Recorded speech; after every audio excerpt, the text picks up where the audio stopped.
just see when the time comes. What did you make of Turki Al Sheikh's FaceTime? He said he wants a trilogy. What did you make of it?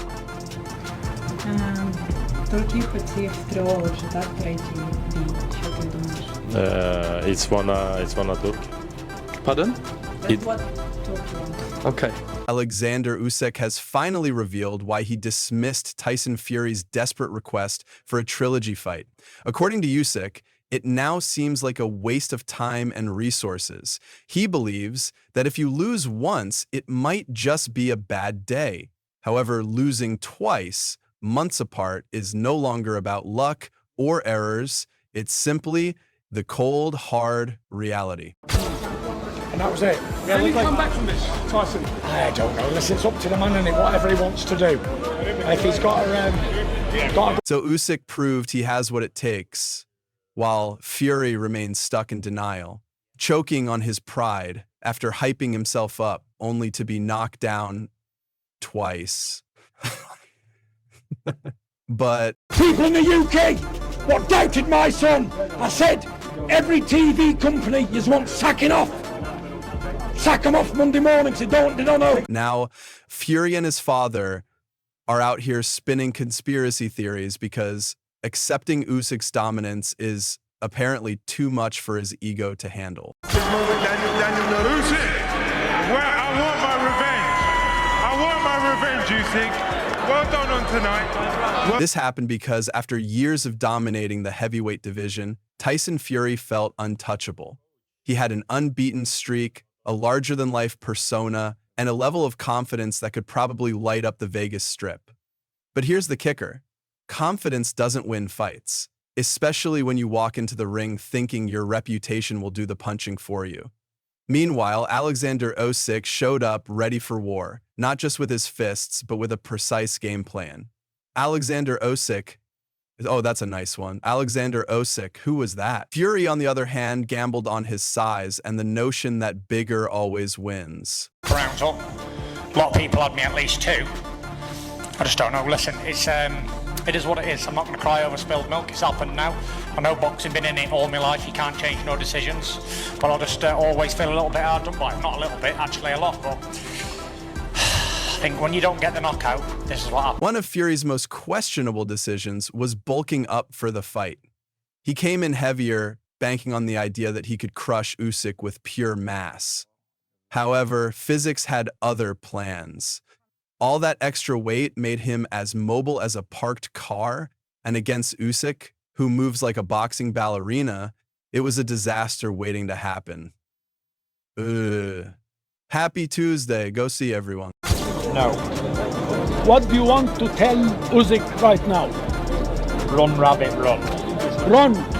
Usyk's footwork was a true work of art, slipping in and out of range, landing clean shots, and owning the ring like he had a deed to it. He controlled the pace of the fight from the start, forcing Fury to play catch-up. Usyk's stamina was unreal. While Fury was gasping for air by the halfway mark, Usyk looked like he could go another 10 rounds without breaking a sweat. It wasn't just physical domination, it was mental warfare.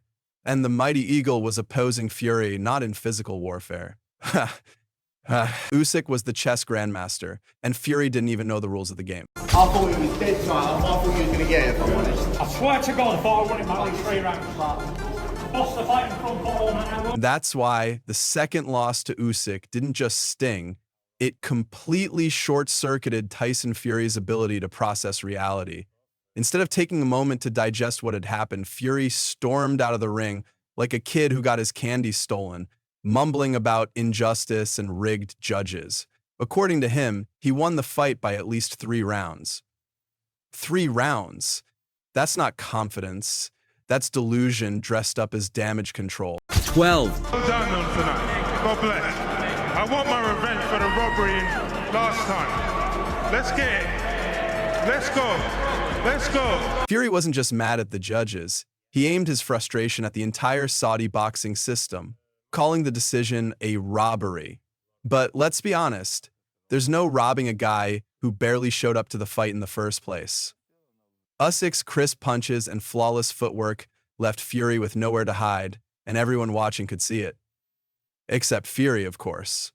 Fury didn't stop there. His promoter, Frank Warren, joined the denial parade, calling the scorecards dumbfounding. Apparently, watching your guy get systematically dismantled wasn't convincing enough for them. 24 rounds, listen. Now it's already history. And then, as if the denial tour wasn't enough, Fury started clamoring for a trilogy. But here's the kicker.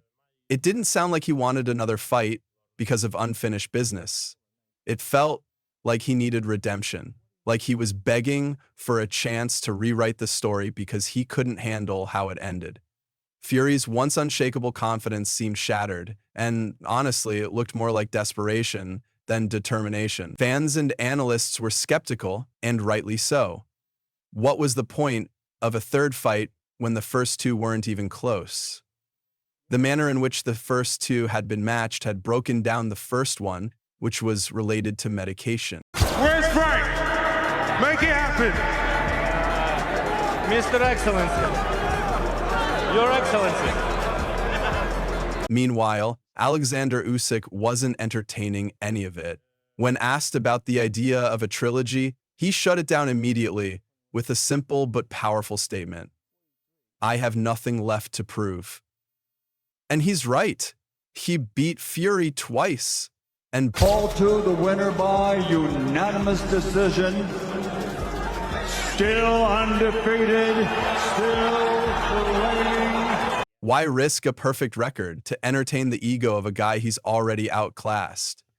Usyk had bigger things on his mind, and a third bout with Fury wasn't one of them. For him, this wasn't about dragging out a rivalry. It was about moving on, staying focused, and continuing to build a legacy that He was tired, it was marked up, and he's now having to say, and he actually called it there, he said, Turkey allow Sheikh, let's make the fight happen. Usyk's team echoed this sentiment, seeing no value in going back to Fury when the Ukrainian champ had already proven his dominance. Fury, on the other hand, lost his unbeaten record and with it, the leverage to demand anything. Usyk's camp made it clear they were prioritizing meaningful fights and new challenges over repetitive bouts that wouldn't add anything to his resume. Efficiency was the name of the game for Usyk, and wasting time on Fury just didn't fit into the plan. As Fury begged for a trilogy, Usyk shifted his focus to new opportunities. Promoters began speculating about potential fights with other top contenders like Daniel Dubois or Joseph Parker, bouts that would further cement his status as the undisputed heavyweight king. Usyk's refusal to entertain Fury wasn't just about shutting down a rival, it was about prioritizing progress, not repetition. Eddie Hearn, the ever-chatty promoter, didn't waste a second throwing in his 2 cents. Where does he go from here? Who?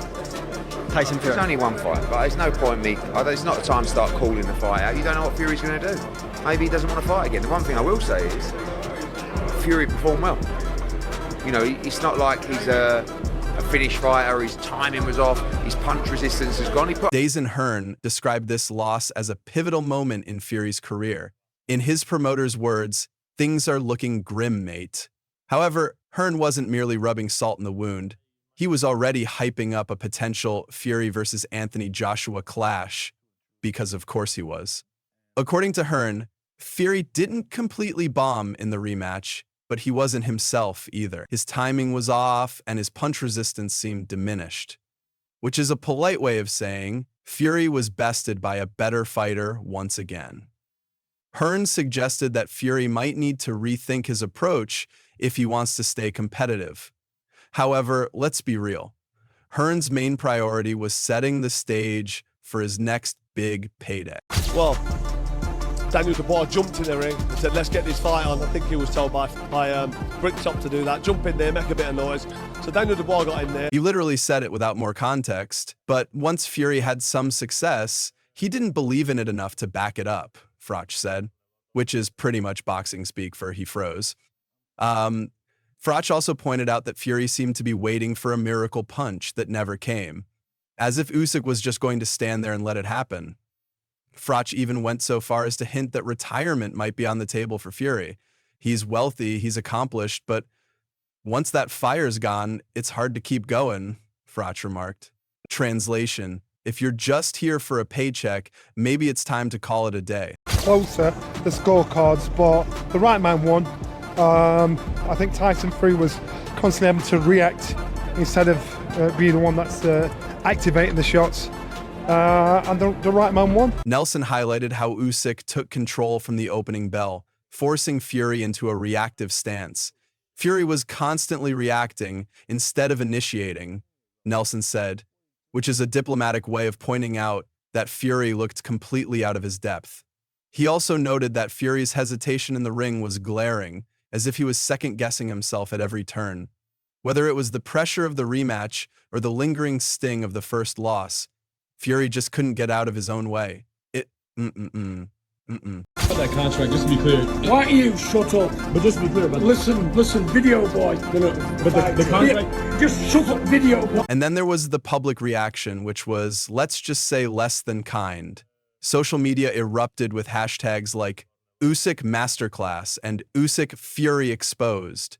Fans were quick to label Usyk a surgeon in the ring and the most complete heavyweight of his generation.